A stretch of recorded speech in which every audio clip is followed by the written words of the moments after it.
So if you remember this last week, Elon Musk got raided in France in a new investigation in UK. X office is raided in France as UK opens fresh investigation into Grok. That was last week. Then yesterday, Elon Musk's XAI loses a co-founder, right? Tony Wu. Okay, latest senior departure. This is also other people were leaving, co-founders. It was Igor Babushkin, Kyle Kosick, Christian Segegi, and Greg Young. Now, people were trolling Musk. Sir, our fourth co-founder has left XAI, right? That was when Tony left. This is the announcement. I resigned from XAI, which is a weird announcement because just a week before, he was like, yo, Ad Astra, right? And that was in regards to the XAI and SpaceX merging, right? So, I mean, when you're retweeting this stuff, you're showing support. That was just a week ago. And now he's leaving. And then just a few minutes ago, you have another co-founder leaving. That's why I said it's hard to keep track of this stuff. This is Jimmy Ba. Jimmy says, last day at XAI, okay? And let me put it in context. It's very similar to when Tony left. Jimmy, just a week ago, energy is the common denominator of progress and innovation, right? So both these co-founders were basically, because when you retweet the company, like tweeting in support, and now two of these guys are leaving in 2 days. I mean, who else do they got left over there? And then someone just left at Tesla recently.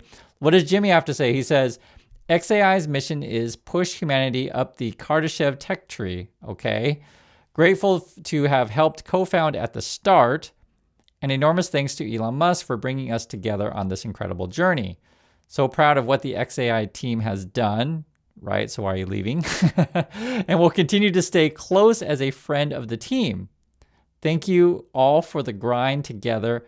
The people and the camaraderie are the real treasures at this place. Okay. We are heading at an age of 100x productivity with the right tools. Recursive self-improvement loops likely go live in the next 12 months.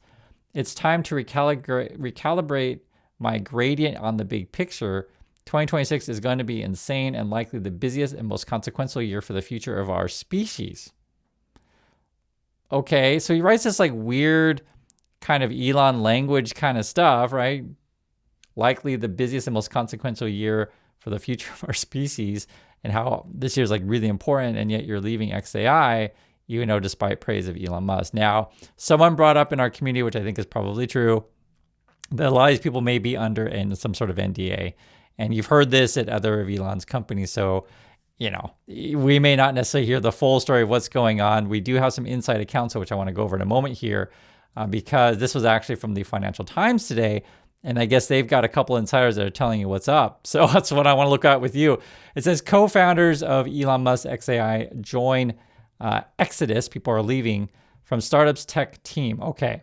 So we just heard from Jimmy. He gave the glowing, review. Today's consequential. And I guess that is the sixth co-founder leaves. That would be Jimmy. It says a sixth co-founder of Elon Musk XAI is leaving the company following tensions among its technical team over demands to improve its AI model performance. Oh, as the billionaire pushes to catch up to rivals such as OpenAI and Anthropic. Okay, so if you take this, just what it says, basically Elon's sitting around at the Super Bowl or whatever, seeing commercials of Anthropic or seeing what OpenAI is doing, seeing all the news and the markets, and like, oh my God, why am I not in the headlines? How are these other companies beating me? And oftentimes too, Elon Musk's strategy, just like Trump's, is to sue everybody, right? So I could totally see that. I could see Elon getting on the phone and texting people or whatever, being really angry. Why aren't you working 25 hours, a day? How about 30 hours a day? It's a joke, but like, why aren't you, plugging in the midnight oil working for me, Mr. Elon? And like, people are probably saying, dude, it's impossible. We can't catch up that quickly or whatever. Who knows what they're saying, but they're out. Okay.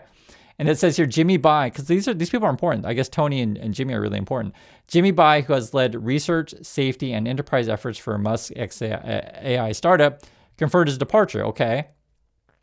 And then Tony Wu, who led XAI's reasoning team, so they have different roles, on Monday became the fifth founder to leave. Okay. I guess they're saying there were 12 people who were in this thing in 2023. More than half a dozen other researchers have also left. All right. So there's the co-founders and then just like other people leaving. Some staff have complained XAI's leadership overpromised to Musk on technical developments, creating unreasonable demands on them. I could see that also, right? in these kind of situations, it's true. Musk is a famous dude, right? And he maybe asked for the impossible. Maybe some people overpromise. I could see that. And then some of the staff are like, "Why'd you say that? why are you going that route?" Because you guys get there's some people, and just be frank with you guys, some people are honest, some people are dishonest. It's just how it is in any workplace. Some people just do whatever they can to please the boss, and everyone's going to be different on that, right? So obviously, there's a couple of people leaving. More. It says, staff have faced backlash from the public around the use of its models to generate explicit sexual content. You guys know this, the CSAM stuff. We're talking about non-consensual, also involving children. These things are bad. I mean, really bad. And then you got the investigations in UK, France, and then Spain was cracking down. Elon's all upset, these kind of stuff.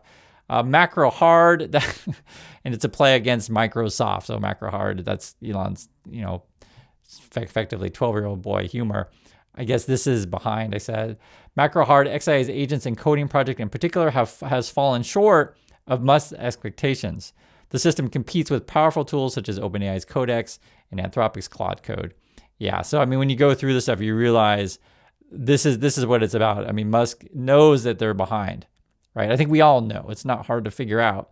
The only people that don't know are the Elon Musk fanboys and fangirls are all in the cult, or maybe they know and they just say out loud, a bunch of nonsense because they're trying to pump up their cult members. The sad thing, though, is that when you get cult people, and you'll see in the comments sometimes that still believe the Elon hype, but this is the reality. And this is actually interesting. I didn't know this.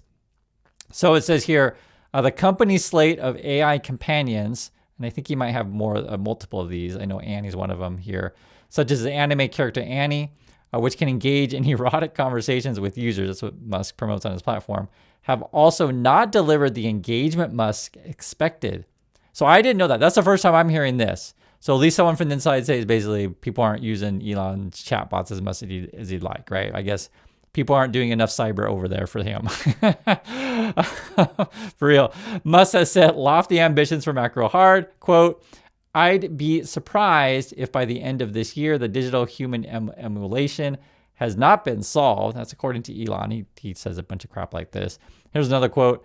I guess that's what we sort of mean by the macro hard project. Can you do anything that a human will with access to the computer could do? Okay, here's more. Musk has been frustrated by the lack of growth in the amount of time users spend with these companions, despite new characters and resources dedicated to the product. So I guess he's telling people at work, like, hey, we need more people, make new characters, get more erotic conversations. We want our engagement up on that kind of stuff. And he's upset by that. He's probably like, yo, I got 5, AI chat buddies, and I talk with them all the time about this kind of stuff. Why doesn't everyone else? And he actually said that in public about the 5 robot buddy stuff. And this stuff, I never know if he really believes his lies, if he really spends all his time talking to robots like that. Who knows? The dude's weird. He's whacked out. The world's richest man, okay, has meanwhile been reviewing the performance, leadership, and restructuring departments at XAI, believing some were underperforming, 2 people said. So, boy, this is a lot of insight, actually. So basically, Elon Musk is like, got the charts out and in his K-hole, thinking about who's loyal to him, who keeps their promises, and blah blah blah. He's like the bad, angry lover, bad boss that we all, don't like. You guys know these kind of bosses. Crazy. Manuel Cross, co-founder of XAI and former Google DeepMind engineer, has been promoted to run its coding operations. Okay, so you're shuffling staff around. So there are still people around. So keep that name in mind. And if we hear the news later, like, tomorrow that he quits, you never know. I mean, honestly, you never know. Musk's deal to combine SpaceX and XAI with the startup announced last week reflects the billionaire's plans to launch a network of data center satellites to run advanced AI models from space. And then you also have other departures. It's hard to keep track of this stuff. So you have, it says, recent departures from the tech team follow a number of big changes among XAI's top execs. So the general counsel, Robert Keel, left, but they just hired someone else. That was yesterday. So they were like hiring legal, right? Because the other person left. Their chief financial officer, Mike Liberote, left. I think they replaced that person, if I remember correctly. It's hard to remember this stuff. But head of product engineering, Hao Fei Wong, left. And then the ex-chief exec, CEO Linda Yaccarino, left. And then Linda was summoned with Elon Musk, I believe, to France. And they did that, I'll just say this for reals. It's like on the mustache dude's birthday. And the mustache dude from Germany, it's like April 20th. They summoned them. So I don't know if Linda and Elon are going to go to France and testify. We'll see. It is bonkers. Now, I want to show you guys everything. Elon's saying they're opening up a new office in Seattle. It says new XAI office opened in Seattle area. This is just like a few hours ago. XAI opened a new engineering office in Bellevue, Washington at Lincoln Square South. Oh, wow. So I actually know this area. Joining OpenAI in the East Side AI corridor. The company now has offices in the Bay Area, Bellevue, and data centers in Memphis. So for those of you in Seattle, if you're familiar with like the Microsoft and those kind of that area, you guys don't know where this is. But yeah, that's pretty interesting. So why Seattle? And then people are asking that, yeah, why Seattle? Because Musk always brags that he, loves Texas and that kind of stuff. Here's the reality. It's just a reality. If you're a certain kind of person, be it tech or whatever, some areas are more desirable than others. Like the Bay Area is a desirable place to live. The same way the Seattle area is a desirable place to live. And for like really high talented people who, will just be frank, have a decent amount of money, et cetera, and you want them to come work for you and have good living conditions, these are the kind of areas that you would live. So there's probably going there because there's a talent pool there. There's nothing shocking here, but it's mostly like, it's kind of ridiculous because remember, Elon always talks about how much he hates blue states and whatnot. Now, they are hiring. This one was an interesting one. This is a new one. This was just a few hours ago. Kara joined the mission LFG XAI Grok. So I told you guys before about the type of people they're hiring. She's like a video artist or video employee person. So I think she's probably going to be in charge of, making a bunch of fake movies and telling us how awesome their company is. For real. So they're hiring legal and video people, and all the key like engineering people are leaving. Yeah, video content design is I guess what she calls herself here. And then this is a criticism of Musk. It's always interesting to read this stuff. This is from Tom. Tom says, and I want people in the community to go over this one with me also. He says, solar panels on the surface of the Earth generate nothing at night. Okay. On the moon, darkness lasts 2 weeks. That's a good point because yesterday we were looking at this where one of the Musk, fluffer accounts was basically tweeting out Musk was saying that they're going to have 100 terawatts of solar power on the moon. But that's a really good point. 2 weeks of darkness. So solar maybe not so great on the moon, right? I guess you'd have to put it all over the planet or the moon. It's not a planet, the moon to do that. But I mean, the cost prohibitive, right? Additionally, the moon's surface temperature changes rapidly and extremely, roughly 250 Fahrenheit in sunlight and 208 negative in darkness due to its lack of atmosphere to trap heat or block solar radiation. The temperature change is very rapid as soon as sunlight hits. Now tell me your solar panels and their metal frames can endure such extreme and rapid temperature cycling without material failure. Yeah. I think all this crap that Elon, preaches all the time. Now we're talking about going to the moon. I mean, there's this this is just one, like the technical challenge of getting, power over there, getting all the materials there to having this stuff. And then I was just thinking about the 2 week thing. Someone in our community was saying that they worked in the oil industry and they would effectively go to the desert, right, and various places around the world. And that those kind of places, like, and the moon is even worse than the desert, you don't really want to be in that long, right? And you put that together with like, okay, there's no animals, there's no water, there's no wind, there's no air. I mean, right, that's the moon. And then you got that 2 week darkness thing. I don't think it's very good up there. I'll just be frank with you guys. I'm sure it's cool for a couple days and such, but then you just want to go home and you're looking at Earth like, in the distance, man, I just wish I'd go home.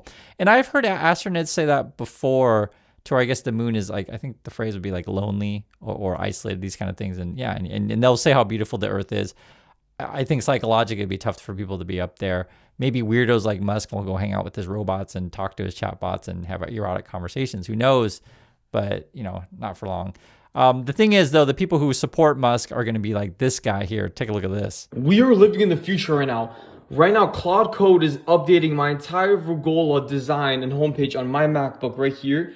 And on my Mac Mini, I have my 7 AI employees that I can see them working here in real time, going to their desk, going to a conference room, going to the kitchen. I have Jarvis as my CSO's office right here, and we even punch him at everything. and I'm gonna show you guys and explain to you why I have 7 AI employees and how I did it. So first of all, what you want to do with your AI employees, think about it like this. When you make an OpenClaw agent, you don't want your OpenClaw agent, for example, if you hook it up to Opus 4.6, you don't want them to be doing everything for you because A, you're gonna waste a bunch of tokens if you're on API, or if you're using OAuth, it's gonna raise up flags for Anthropic. So when you're setting up your OpenClaw agent, for example, Jarvis, I told Jarvis, you're gonna be my CSO. I want to use your critical thinking, your reasoning, because Opus 4.6, that's where it shines in. It shines in critical thinking, reasoning, and personality. So according to this guy, and I guess there's a bunch of these this is like the type of people that, love Elon. And so when you ever see comments of people who love Elon, just keep this guy in mind. He's bragging about how he's got all these AI agents and they're, I guess, walking around his office. And someone made a joke about this stuff before, people who are doing this stuff. It's like, they recreated the Sims, basically, if you know that video game, and bragging about their AI office. Oh, look at they're talking to the water cooler, and then talking about how much personality they have. That's the whacked out world we are in, guys. And I'd like to hear your thoughts on this. But yeah, I think something's going really wrong over there and off the rails at XAI, and we're essentially watching a train wreck in slow motion. Share your thoughts. I'll catch you next time.